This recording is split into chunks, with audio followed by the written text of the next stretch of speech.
Captain Mark Reynolds stared at the endless black outside his viewport. The stars twinkled like distant jewels. His ship, the Prospector, hummed softly around him. The mining vessel was old but reliable, just like him. "Captain, sensor check complete." "All systems normal," said Jane Miller from her station. Her fingers moved quickly over the control panel. Mark nodded. "Good. Let's start the mining sequence in Sector 5.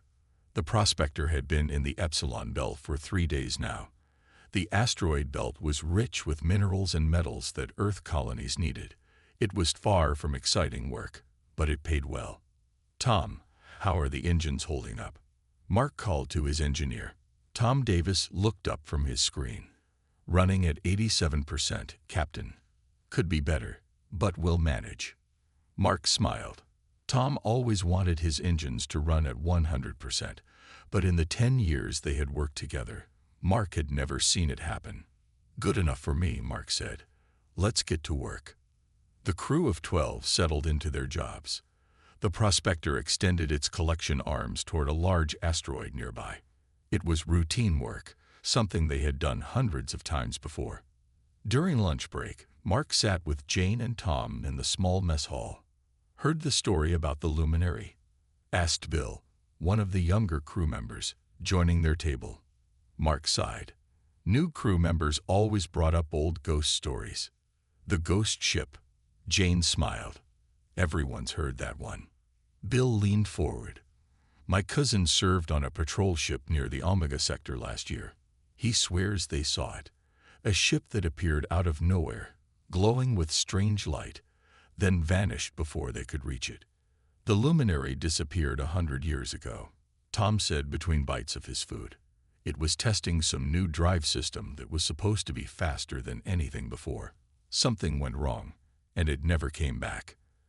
And now it haunts the edges of space," Bill added with wide eyes. "Appearing and disappearing, its crew trapped forever." Mark shook his head. "It's just a story spacers tell to pass time.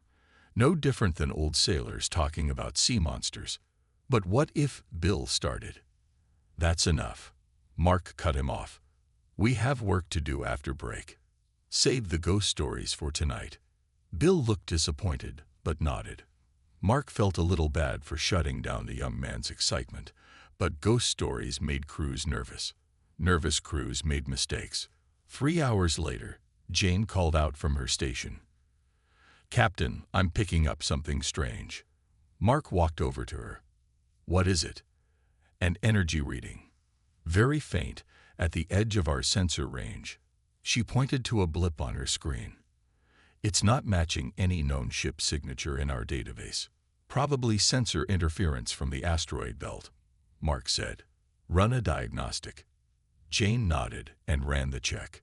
"Systems all green, Captain. The reading is still there." Tom joined them. "Could be a small ship with damaged engines. Want me to boost our sensor range?" Mark thought for a moment. "Do it. If someone's in trouble out there, we should know."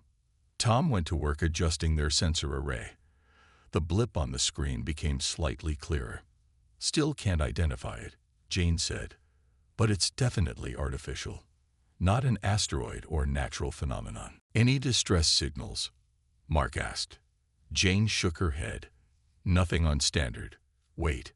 She adjusted something on her console. "I'm picking up a signal, but it's using very old frequencies.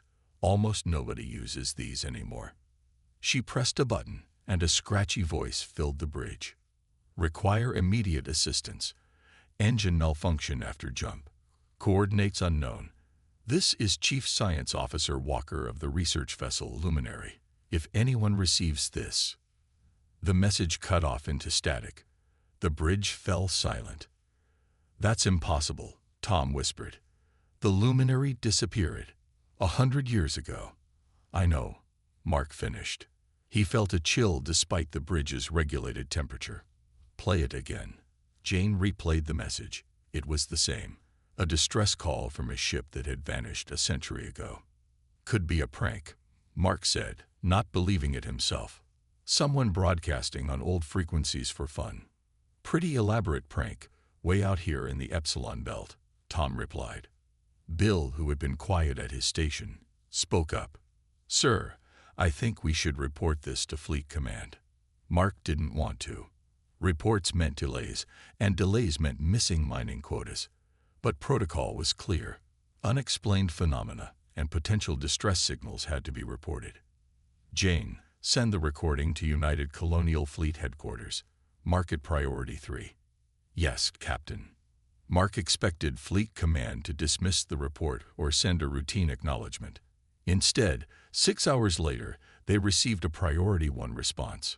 Prospector, this is Admiral Wilson. Your sensor readings and audio file have been analyzed. The military scout ship Sentinel has been dispatched to your location. ETA 18 hours. You are ordered to remain on-site and continue monitoring. Do not approach the energy signature. Repeat, do not approach. After the transmission ended, Mark looked at his crew's surprised faces. Seems like Fleet Command is taking this seriously, Tom said. Too seriously, Mark replied. We're behind schedule already. Sir, Jane called, her voice tense. The energy signature is changing. On the main screen, the blip was pulsing now, growing stronger, then fading in a steady rhythm. Like a heartbeat, Bill whispered. Or a lighthouse, Tom added. As night shift began, strange things started happening on the Prospector. Equipment malfunctioned for no reason. Lights flickered in empty corridors. Crew members reported hearing whispers near the outer hull. Mark didn't believe in ghosts. There had to be logical explanations. But when he woke from a short nap to find all screens on the bridge showing the same message, HELPUS find our way HOME, before quickly returning to normal, even he felt uneasy. They watched the energy signature all night. It grew stronger, then weaker, never disappearing completely. When Mark looked out the viewport toward where the sensors said it should be, he sometimes thought he saw a faint gleam among the stars, a gentle light that shouldn't be there. Captain, Jane called softly in the quiet of the night shift. The Sentinel just dropped out of FTL. They'll reach us in 20 minutes. Mark nodded, relieved. Soon, this would be someone else's problem. But deep down, he knew that wasn't true. The legend of the ghost ship had followed him his entire career. And now, it seemed the legend had found him.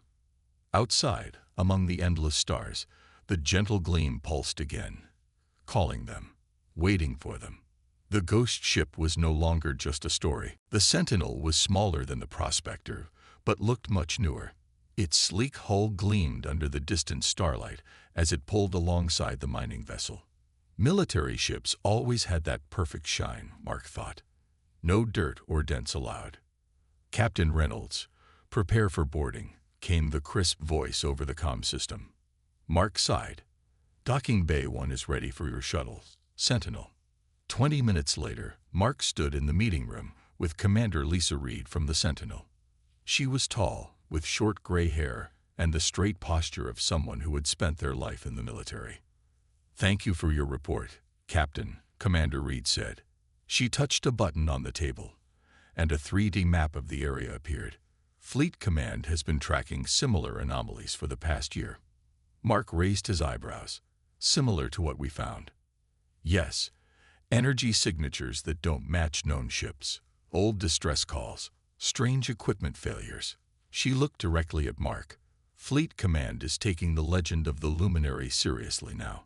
Tom, who sat next to Mark, leaned forward. You mean the ghost ship is real? Commander Reed's face remained neutral.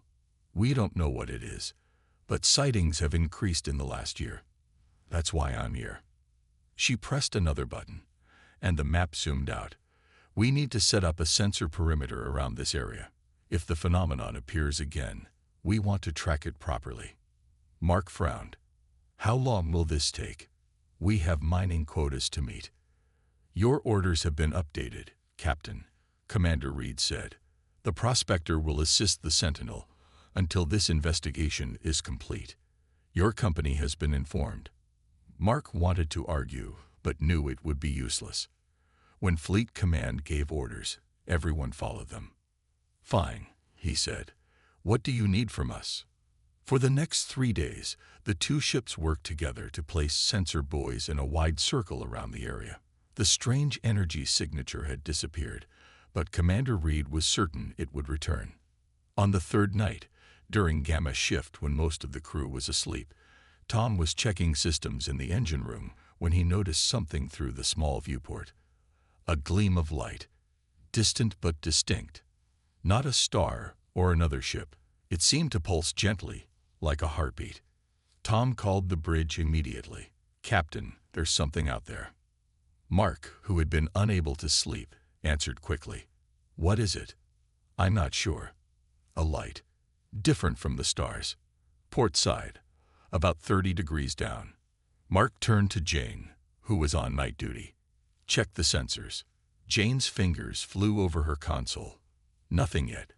"Wait. I'm picking up an energy spike. It's huge, sir." Mark contacted the Sentinel. "Commander Reed, we've got something." "We see it too," she replied, her voice tense. "All hands to stations. Do not approach." The gleam grew stronger, changing from a tiny dot to a larger glow. Both ships' sensors began to detect a massive object materializing at the edge of their perimeter. "It's coming from nowhere," Jane whispered. "The sensors show empty space. Then suddenly, it's there." On the main screen, they could now see a ship, old-fashioned in design, with long, smooth lines that no one used anymore. Its hull glowed with a faint blue light that seemed to shift and move like water. "The luminary," Tom breathed. Before Mark could respond, a pulse of energy shot out from the ghost ship. It washed over both the Prospector and the Sentinel like a wave. All systems went dark. Emergency lights flickered on. "Status report," Mark called out. "All systems down," Tom replied from the engine room. "Trying to restart now." For 2 minutes, they floated in darkness. Then, slowly, power returned. Screens came back on. Engines hummed back to life. "Damage report," Mark ordered. "No physical damage," Jane said, checking her readings. It was like the ship just forgot how to work for a moment. The comm system crackled. A voice came through, scratchy, and using odd speech patterns that sounded old-fashioned. "Unknown vessels, this is navigator of the research vessel Luminary. We require assistance. Our situation is unusual." Mark looked at Jane. She nodded, confirming the transmission was real. Commander Reed's voice came through on their private channel. "Captain Reynolds, do not respond. I repeat, do not respond. We don't know what we're dealing with." Mark hesitated. The voice had sounded human, afraid. If there were people on that ship who needed help. He made his decision. "Open a channel, Jane." Jane looked uncertain, but did as ordered. "This is Captain Mark Reynolds of the mining vessel Prospector. We received your distress call. How can we assist?" There was a long pause. Commander Reed was probably furious, but Mark didn't care. Finally, the voice responded.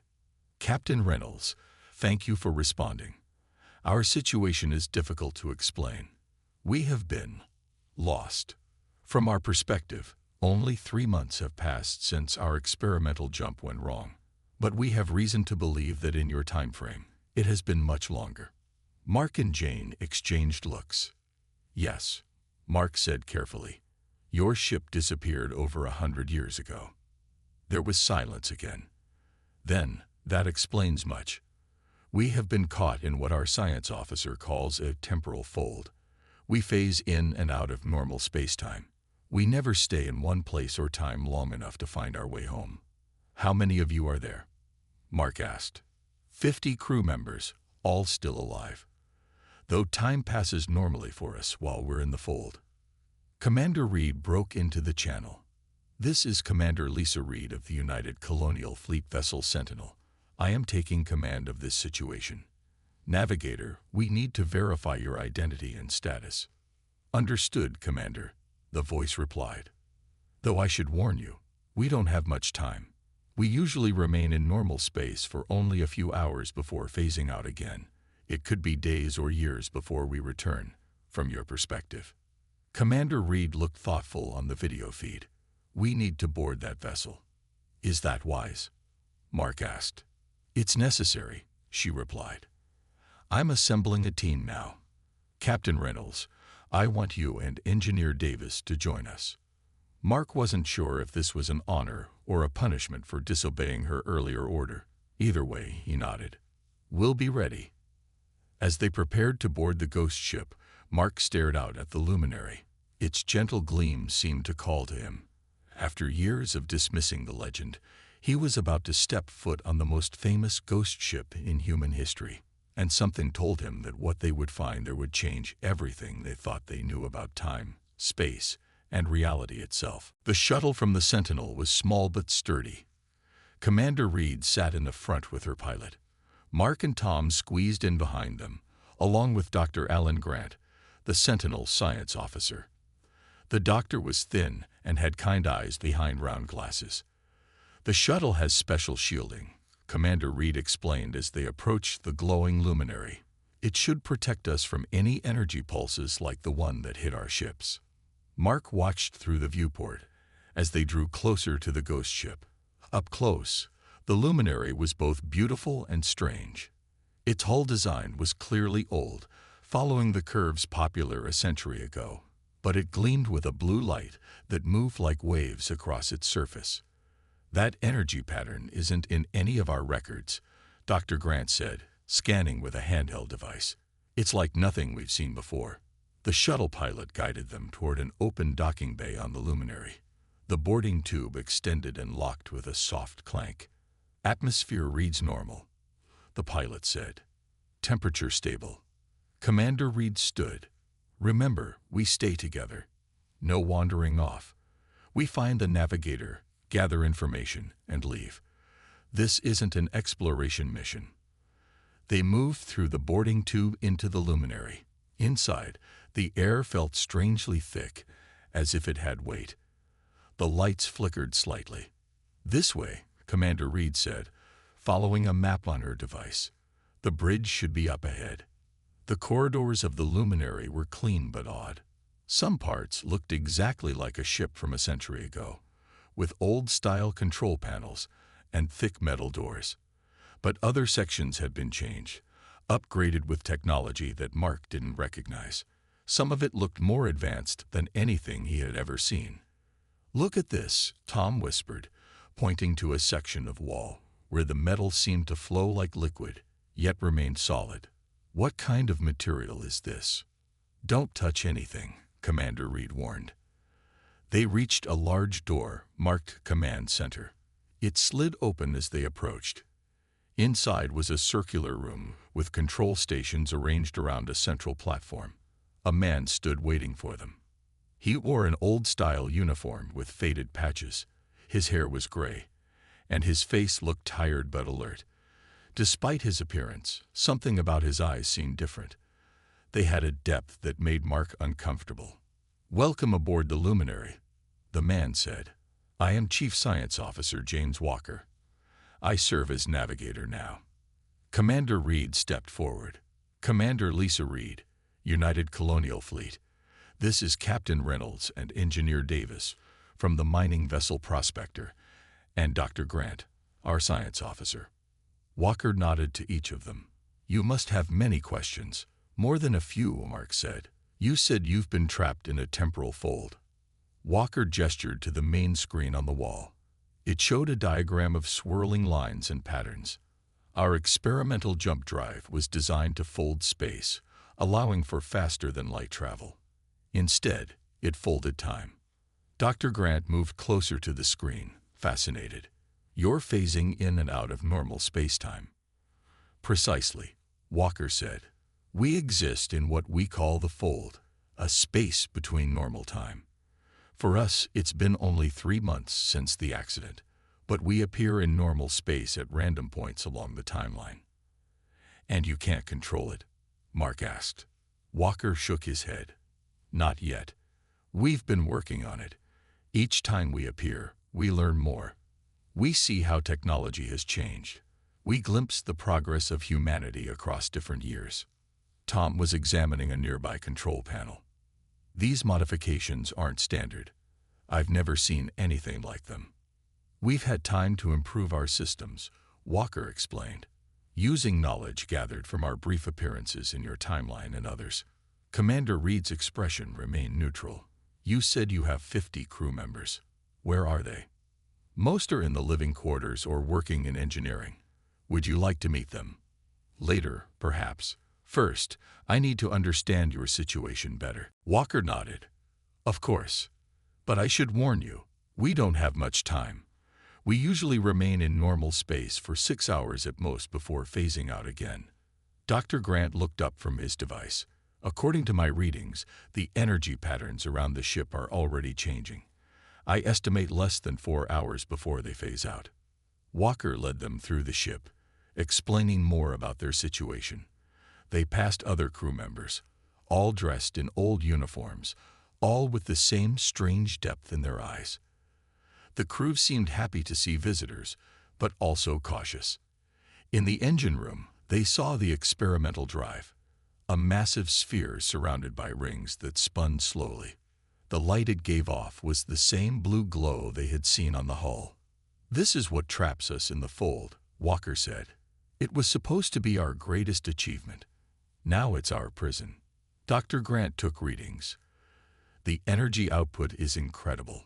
This technology is beyond anything we have now, even a century after you disappeared. Walker smiled sadly. Time works differently in the fold. We've had decades to improve it. From our perspective, we've made breakthroughs your scientists haven't even imagined yet. Can't you just shut it down? Mark asked. If we did, we would be stranded forever at whatever random point in time we happen to be, and the fold is deteriorating. If we don't find a solution soon, what happens if the fold collapses? Commander Reed asked. Walker's face grew serious. Best case, we're trapped permanently in normal space, but possibly thousands of years from our original time. Worst case, the ship and everyone on it is destroyed. As they continued the tour, Mark noticed small tremors running through the ship. Lights flickered more frequently. Is that normal? He asked. Walker looked concerned. No, the fold is becoming unstable faster than before. This isn't good. They hurried back to the bridge. Other crew members were gathered there, looking at readings on the screens. Status report, Walker called. A woman at one of the stations looked up. The fold is collapsing. Sir, we have less than an hour before phase out, not 4. And the readings suggest this might be our last phase, if we don't find a way to stabilize. She didn't finish, but everyone understood. This might be the last appearance of the ghost ship. The next time they phased out, they might never return. Mark looked at Tom, then at Commander Reed. We need to help them. Commander Reed hesitated. This is beyond our capabilities. We should return to our ships and call for proper support. There's no time, Walker said. By the time your support arrives, we'll be gone. And this time, it might be forever. Dr. Grant had been studying the readings. He looked up with wide eyes. I think there might be a way to help them, but it would require using the prospector's mining equipment in a way it was never designed for. Mark felt a chill. What are you suggesting? A controlled energy field that might stabilize the luminary long enough for evacuation, but it would put enormous strain on your ship's systems. Mark looked at Walker and the other crew members of the luminary, people lost in time, trying to find their way home. He made his decision. Tell me what to do. This is insane, Commander Reed said as they rushed back to the shuttle. We don't have authorization for this kind of operation. With respect, Commander, Mark replied. By the time we get authorization, these people will be gone. Maybe forever. Dr. Grant was already speaking rapidly into his comm device, explaining his plan to the science team on the Sentinel. Tom was doing calculations on his handheld. The mining lasers could be reconfigured, Tom said. We use them to cut through asteroid rock. If we adjust the frequency and spread the beam, It might create a field that could stabilize the temporal fold, Dr. Grant finished. At least temporarily. They'd reached the shuttle and took off quickly, heading back to their ships. Walker had given them all the data from the luminary systems. Dr. Grant was studying it intensely. The fold is like a bubble in time, he explained. It's developed cracks. Each time they phase into normal space, the cracks get bigger. And if we don't help? Mark asked. Dr. Grant's face was grim. The bubble pops. 50 lives lost somewhere between moments. When they reached the ships, Commander Reed made her decision. We'll do this together. The Sentinel will provide power support. The Prospector will handle the main operation. Mark was surprised. I thought you wanted authorization. Commander Reed almost smiled. Sometimes asking forgiveness is better than asking permission, Captain. Especially when lives are at stake. They moved quickly. Tom led a team to modify the Prospector's mining equipment. The massive laser arrays that normally cut through asteroids were redirected to create a wide energy field. It wasn't designed for this, and the ship's systems protested with warning alarms and red flashing lights on every control panel. The power requirements are enormous, Tom reported. We'll burn out our engines doing this. Can we evacuate everyone from the luminary before that happens? Mark asked. Dr. Grant shook his head. The fold makes transportation tricky. Their molecular structure has been altered slightly. We need to stabilize the fold first, then evacuate. On the main screen, they could see the luminary starting to flicker. Parts of it seemed to fade, then return. The blue glow was now pulsing erratically. They're beginning to phase out, Jane said from her station. Sensors showed the temporal energy is increasing. Mark made the call. Begin the stabilization sequence. The Prospector moved closer to the ghost ship. Its mining arrays extended, focusing on the luminary. Energy beams shot out, not cutting as they were designed to do, but creating a web of light around the flickering vessel. The Sentinel moved into position on the other side, sending power to the Prospector through emergency transfer cables. Both ships trained under the effort. Inside the Prospector, systems began to fail. Circuits overheated. Backup systems kicked in, then failed too. Engine temperature critical, Tom called out. Coolant systems failing.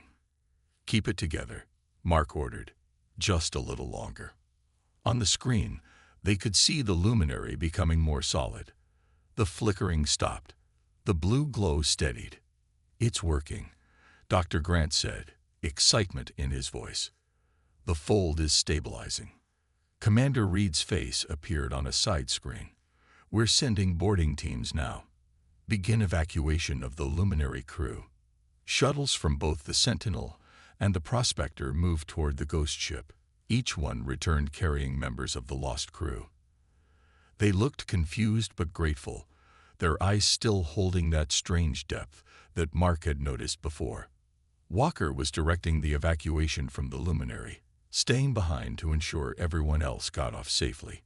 Mark kept in contact with him through the comm system. 20 more crew members to evacuate, Walker reported. But we're running out of time. The stabilization field is affecting our ship's systems too. Can you hold on? Mark asked. We'll try. On the Prospector, the situation was getting worse. A power relay exploded, sending sparks across the bridge. Emergency lights flashed red. Hull integrity failing in Section 4, Jane reported. We need to evacuate our own crew, Captain. Mark nodded. Begin evacuation. Transfer all essential personnel to the Sentinel. As the Prospector's crew began to leave their ship, Mark stayed on the bridge, monitoring the stabilization field. He knew the mining vessel wouldn't survive this operation. It was burning itself out to save the luminary's crew. Captain, you need to evacuate too, Tom said, standing by the bridge door. The ship can maintain the field on automated systems for a few more minutes, but after that. Go, Tom, Mark said. Make sure our people get to safety. I'll be right behind you. Tom hesitated, then nodded and left. Mark knew he needed to leave soon. but he wanted to make sure the operation succeeded. Walker's voice came through the comm. "Final shuttle is loading now.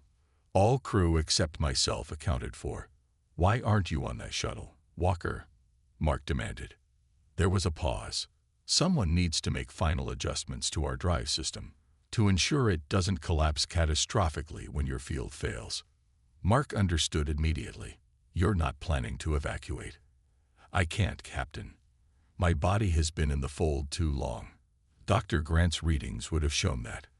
The molecular changes are too extensive in those of us who've been here from the beginning.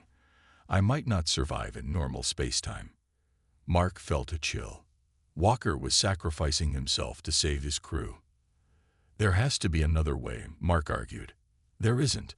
But don't worry about me. Time works differently in the fold, remember? For me, it might not be an ending at all. Just a different path."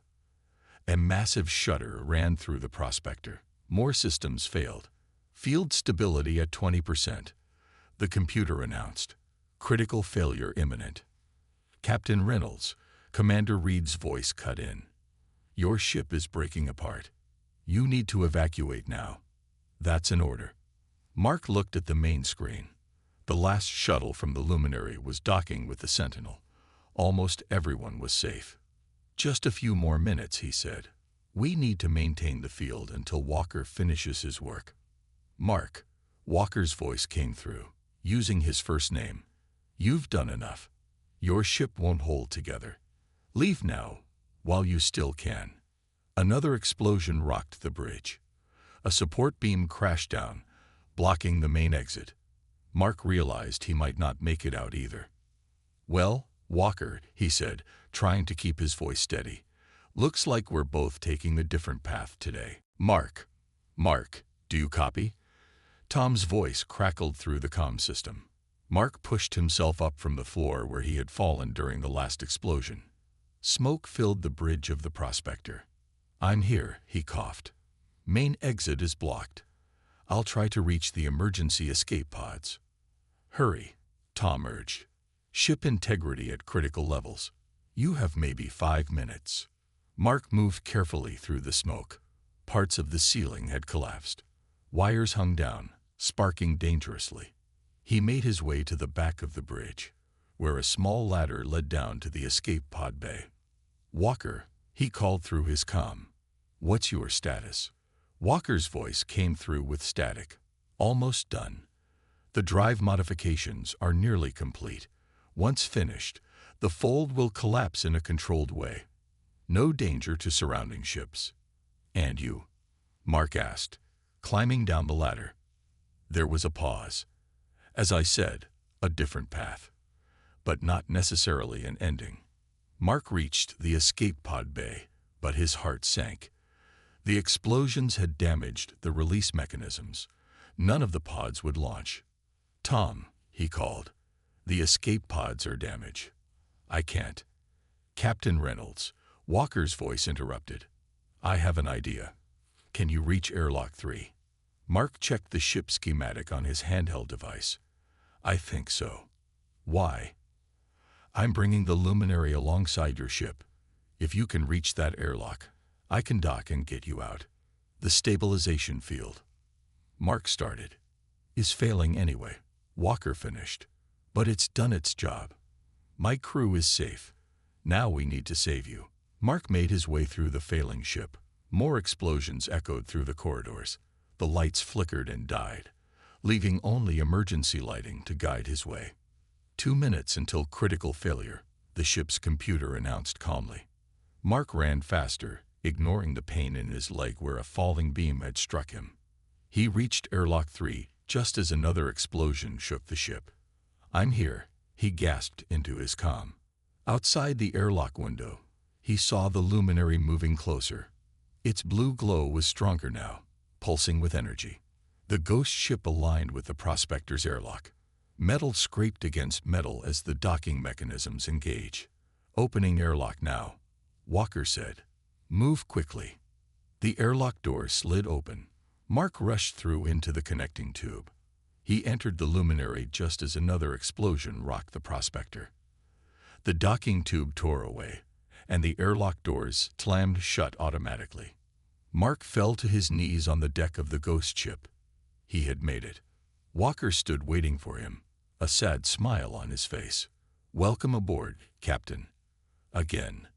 "The prospector," Mark began, "cannot be saved." Walker helped him to his feet. "But everyone else is safe. Your crew, my crew. That's what matters." They moved quickly to the bridge of the luminary. Through the main viewport, Mark could see the prospector breaking apart. The mining ship that had been his home for 10 years was dying to save 50 strangers lost in time. "Your ship gave its life bravely," Walker said, as if reading his thoughts. "What now?" Mark asked. Walker gestured to the control panels. "Now we finish what we started. The drive is modified. When the fold collapses, it will do so safely. But we need to move away from the Sentinel first."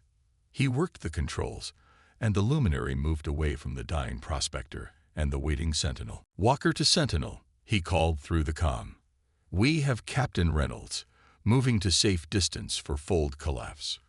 Commander Reed's voice came through, acknowledged. "What about evacuation for you and Captain Reynolds?" Walker looked at Mark. His eyes held that strange depth, but now Mark understood it. It was the look of someone who had seen time differently than others. "There's an escape pod," Walker said quietly to Mark. "It should get you back to the Sentinel safely."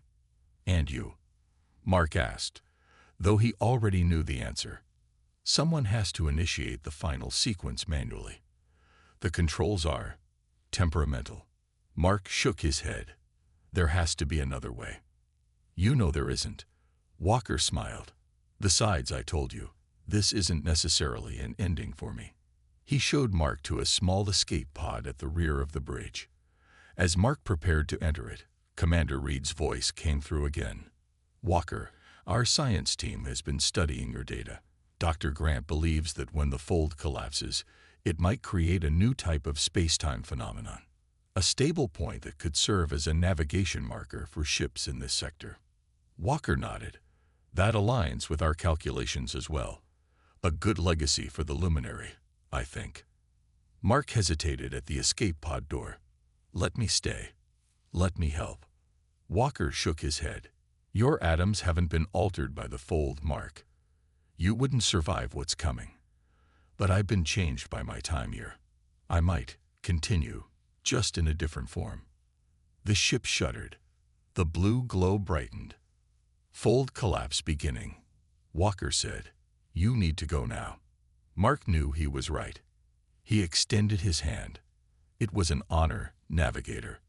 Walker took it. "The honor was mine, Captain." Mark entered the escape pod.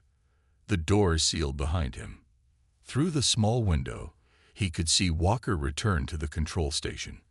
The pod launched, shooting away from the luminary toward the waiting Sentinel. As Mark watched, the ghost ship began to glow brighter. The blue light enveloped it completely. The luminary seemed to stretch, then compress, then expand outward in a flash of brilliant light. When the light faded, the ship was gone.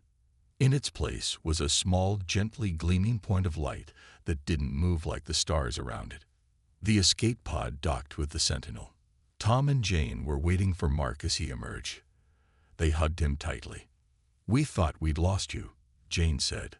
Mark looked out the viewport at the gleaming point where the luminary had been. "I think we all found something instead." 5 years later, Captain Mark Reynolds stood on the bridge of his new ship, the Explorer. The gleaming point that had once been the luminary had become known as Walker's Beacon. Ships found that passing near it helped calculate more efficient jump routes through space. Sometimes, when ships were in trouble near the beacon, their crews reported seeing a gentle gleam approaching to guide them to safety before vanishing again. Mark had seen it himself, once, when an engine failure had left the Explorer drifting. A blue light had appeared on their sensors, guiding them toward the nearest repair station. As they had followed it, Mark had heard a familiar voice over the comm system, speaking just 3 words. "Different path, Captain." The ghost ship was no longer just a legend. It had become something more, a guardian, a guide, an echo of light from a crew that had been lost in time but had found a new way to come home. And somewhere between moments, navigator James Walker watched over the stars, guiding lost ships just as he had once hoped someone would guide his own.